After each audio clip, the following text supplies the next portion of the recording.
Central FM, Equilibrio.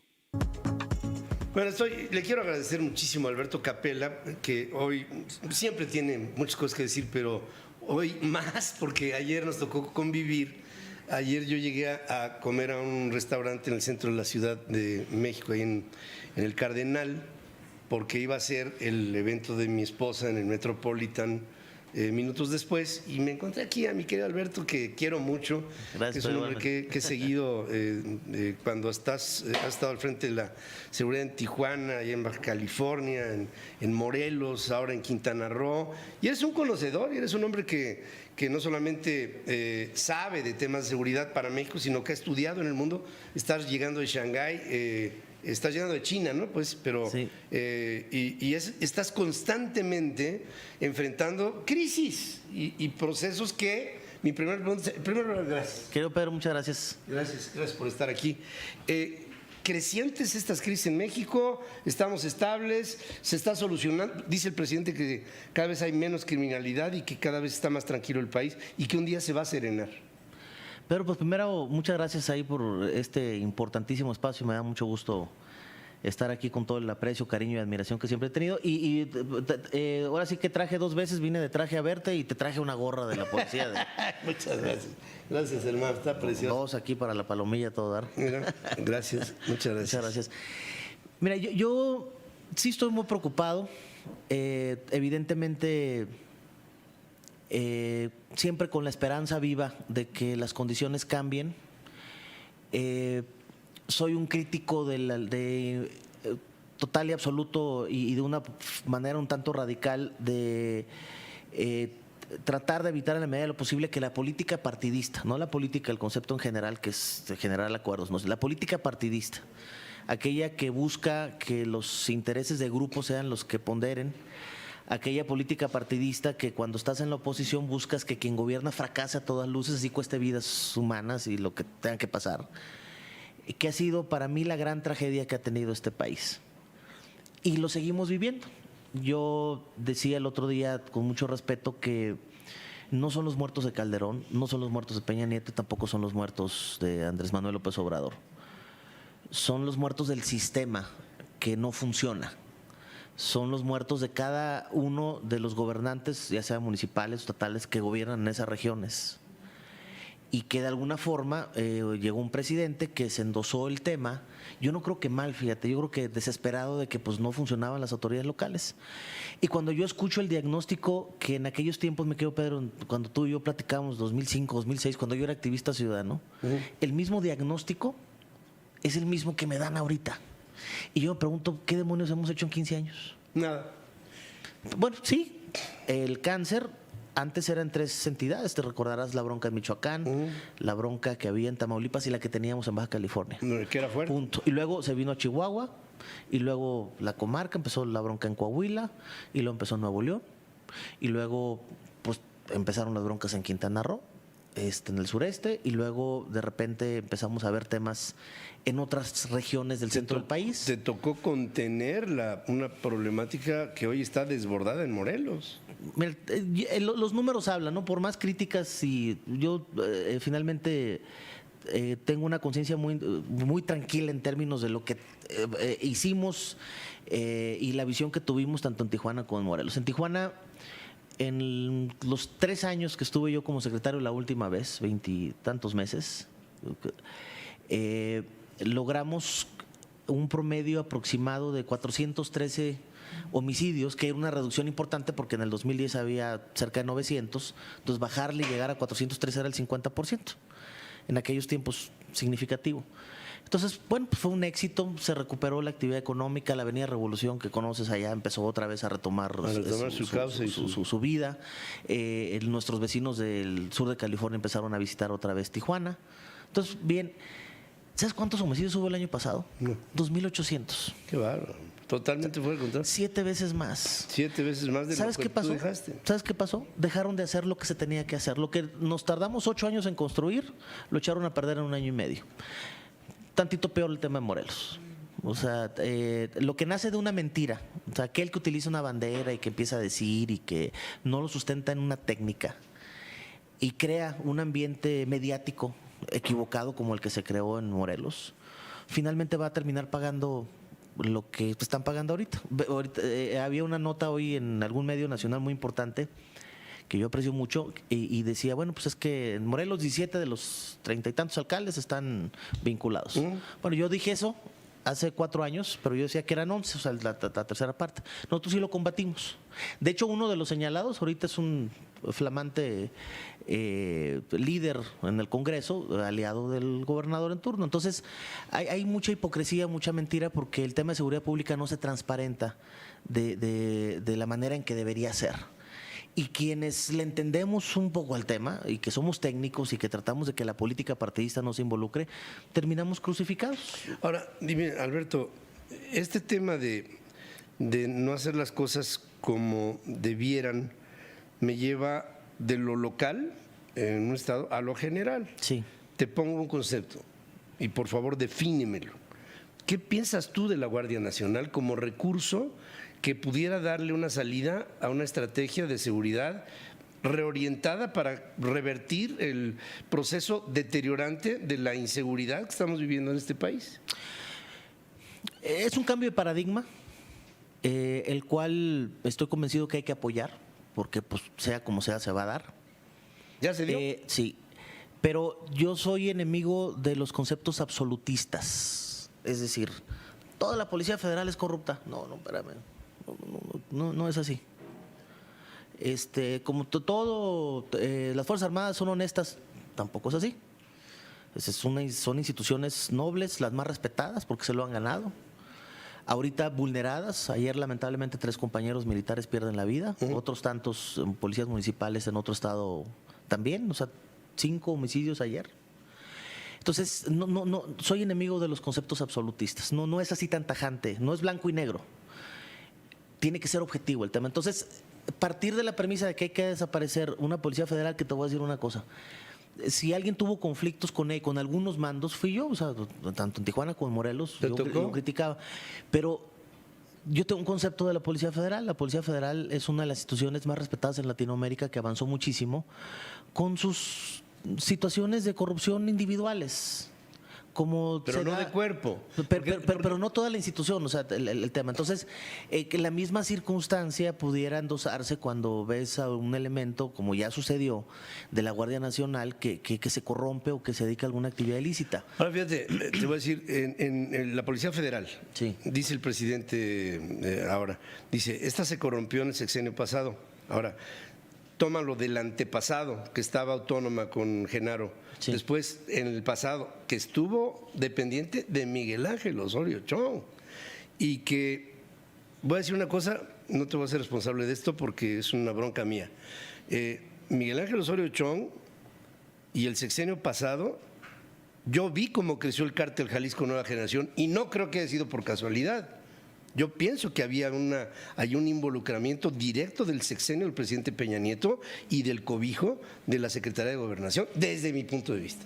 Te voy a decir mi análisis. En el 2012, ya a mí me tocó participar, de hecho yo era secretario de Seguridad Pública en Tijuana y tuve la fortuna siempre de tener una gran amistad con Roberto Campa Ciprián, que en aquel tiempo pues era quien estaba manejando la mesa de entrega-recepción del tema de seguridad. Entonces me tocó ver qué era lo que estaban construyendo. Yo les dije, muy respetuosamente, que para mí me parecía un enorme error sujetar el tema de seguridad pública a quien iba a manejar la política interna del país.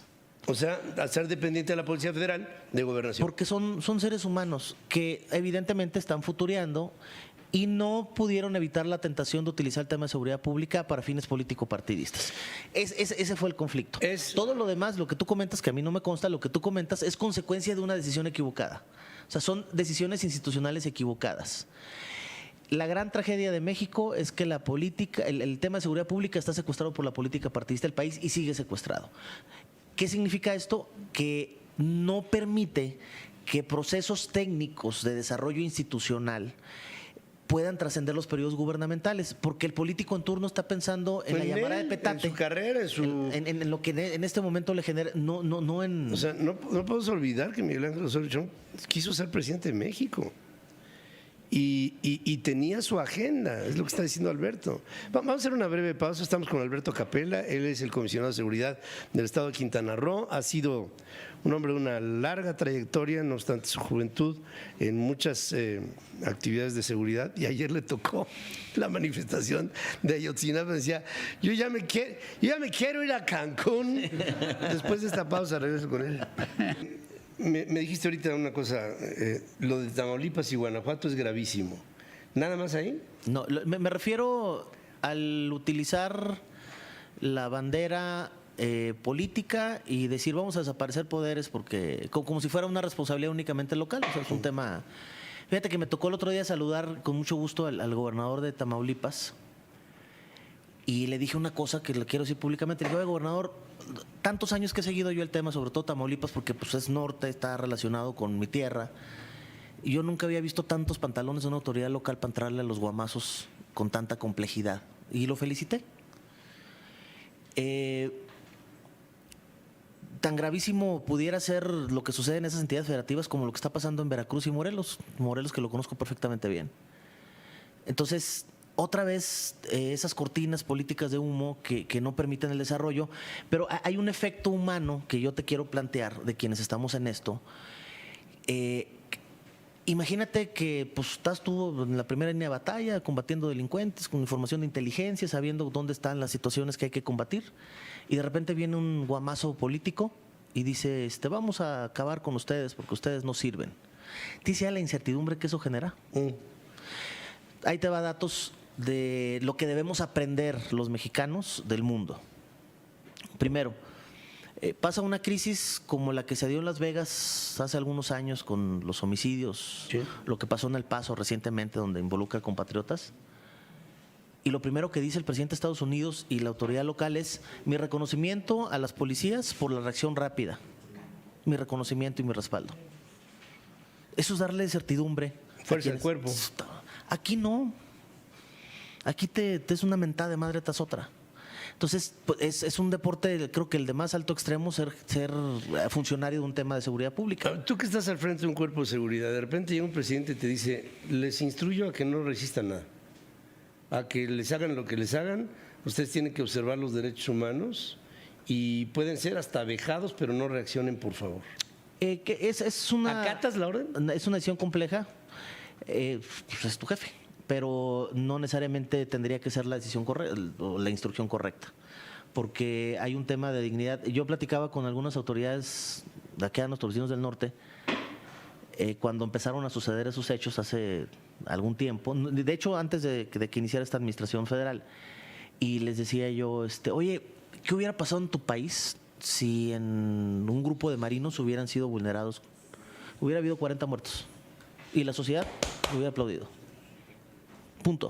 O sea, la autoridad es la autoridad y la primera responsabilidad del Estado es mantener el orden y usar la fuerza cuando la debe usar. Sí, evidentemente hubiera existido pues todos los mecanismos, las cámaras y todo lo que fuera necesario para controlar eso, porque yo te platicaba ayer que estábamos en el restaurante, te decía hace ratito que cuando yo volteé a ver los rostros, pues yo estoy acostumbrado a los guamazos y pues no te impresiona tanto el tema, te preocupa pero no te impresiona, pero yo vi unas señoras metidas abajo de la mesa, la crisis que eso provocaba. Llorando, No, o sea, yo pensé que una le iba a dar un infarto.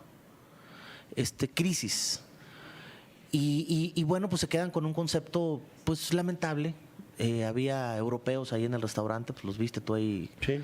Y es desafortunado esa situación. Entonces, lo que yo voy a seguir promoviendo toda mi vida es buscar la fortaleza institucional de las fuerzas del orden en nuestro país, sean militares, sean civiles, las que sean, y siempre buscar una estrategia de largo plazo que trascienda los periodos gubernamentales y que nos permita verdaderamente fortalecer a estas fuerzas del orden que finalmente pues son ahorita víctimas de una situación de decisiones políticas que no ayuda nada a la causa. Y si el rescatista está en crisis, imagínate la víctima a la que hay que cuidar. No, bueno, ahora nada más te pongo un escenario antes de terminar. El presidente está al frente de la Guardia Nacional, digamos en términos de escalafón, no está hasta arriba. y se genera, se gesta el cuerpo nuevo de la Guardia Nacional. Y el primer movimiento grande que vemos que hace la Guardia Nacional es el desplazamiento de fuerzas al sur, en el Suchiate, y en el norte, que están al mando del canciller mexicano, del secretario de Relaciones Exteriores. La primera pregunta que me quedo yo, ¿en dónde está Alfonso Durazo? ¿Quién está al mando de los dos? ¿Tú supiste quién está al mando de los dos en estas fuerzas de la Guardia Nacional? Bueno, la estructura se diseña desde la Secretaría de Seguridad y Protección. Pero la responsabilidad se la dan a Marcelo. Bueno, en esa parte yo desconozco una decisión de esa naturaleza. Entiendo el fondo. Es decir, no hay que pelearnos con el vecino del norte por la importancia que representa para la estabilidad económica del país, y entiendo esa parte. Lo que considero es que puede ser una prioridad, pero también hay otras. Y que la estrategia que yo considero hay que poner en la mesa es el fortalecimiento de las estrategias locales, es decir, cada gobernador tiene que tener el liderazgo del tema y el apoyo de la Guardia Nacional. Nosotros el 30 de noviembre en Quintana Roo teníamos cerca de 3.500 elementos de las fuerzas federales, ya sea marinos, soldados, Policía Federal. En diciembre se fue el 75%. Se fue. Se fue. Y te dejaron con tus propios recursos. Y hemos sido afortunadamente exitosos con el liderazgo local. Obviamente hay apoyo de las áreas de inteligencia, Marina es fundamental, CNI nos ayuda muchísimo, lo que queda de Policía Federal en términos de investigación nos ha ayudado, y obviamente mi amplio reconocimiento a ellos, pero esta curva de aprendizaje para la implementación de la Guardia Nacional pues ha generado pues que exista lamentablemente en esta etapa pues una ausencia de apoyo que para mí es entendible, pues, estás en un proceso de aprendizaje. Eso es lo que tenemos que evitar en el país. Hay que planear a mediano y largo plazo para que las condiciones verdaderamente puedan cambiar en nuestro país. Bajo las condiciones en las que estamos, no tenemos una bola de cristal ni podemos extrapolar, pero pues, sí podemos inferir algunas cosas. ¿Cómo estaremos en 3 años? A nivel, hoy es Tamaulipas, Guanajuato, Morelos, se reivindica también la desaparición de poderes en Veracruz, y tenemos cifras crecientes de violencia, de asesinatos, de robos, de todo, y desde mi punto de vista tenemos no hay una hoja de ruta establecida con actividades, con subactividades, no hay presupuesto, Alberto, que tú sabes cómo están las patrullas, las fornituras, los uniformes que llegan a extra large. Que es más barato engordar a los chamacos o mandarles el uniforme adecuado. ¿Cómo vamos a estar en 3 años? 3 cosas. Si se dan 3 cosas, considero yo que puede ser alentador. Si sacan la grilla del tema, eso es bueno. Si sacan la grilla del tema, hay esperanzas de que las cosas estén bien. Si permites que la Guardia Nacional crezca de manera adecuada, con técnica, desde una perspectiva no solamente de la visión militar, sino con técnica civil de cómo han crecido las policías en el mundo, vamos a estar bien. Si las autoridades locales tienen apoyo como el que de alguna manera estaban generando para el fortalecimiento institucional, con los candados de supervisión y transparencia en el ejercicio del presupuesto, vamos a estar bien. 900 millones de pesos menos para el fortalecimiento de las policías es lo que viene para el presupuesto 2020. A mí me preocupa esa parte. Se necesita ese apoyo. No va a haber Guardia Nacional cuantitativamente que alcance para atender todas las necesidades que tenemos a nivel local. Entonces, hay que partir de la perspectiva local. Entonces, yo con esos 3 factores quiero pensar que pudiéramos estar bien. Si sigues generando que la política partidista se meta en el tema, vamos a estar jodidos. Si no hay fortalecimiento local, va a haber mayor deterioro, mayor corrupción y mayores problemas en el ámbito local. Y si la perspectiva de la Guardia Nacional no genera una articulación a nivel local, pues no le va a alcanzar las posibilidades para que esto cambie. Ay, hermano, pues y asumiendo que haya mandos a nivel comisionados estatales como tú, Y lo digo por lo que te conozco, porque así como hay gente bien intencionada y con técnica y con compromiso y con honestidad, hay cada hijo de su madre metido ahí que tú sabes de lo que estoy hablando. Así es. Alberto Capela, gracias. Gracias. Por estar aquí, gracias por la cachucha. Ahora voy a llegar hacia la casa y vas a ver quién se me pone. Puta, está bien canijo. Ahora sí, ¿quién manda? No, hombre, a ver quién me asalta. Pues sí, claro. I'll be back, you son of a bitch.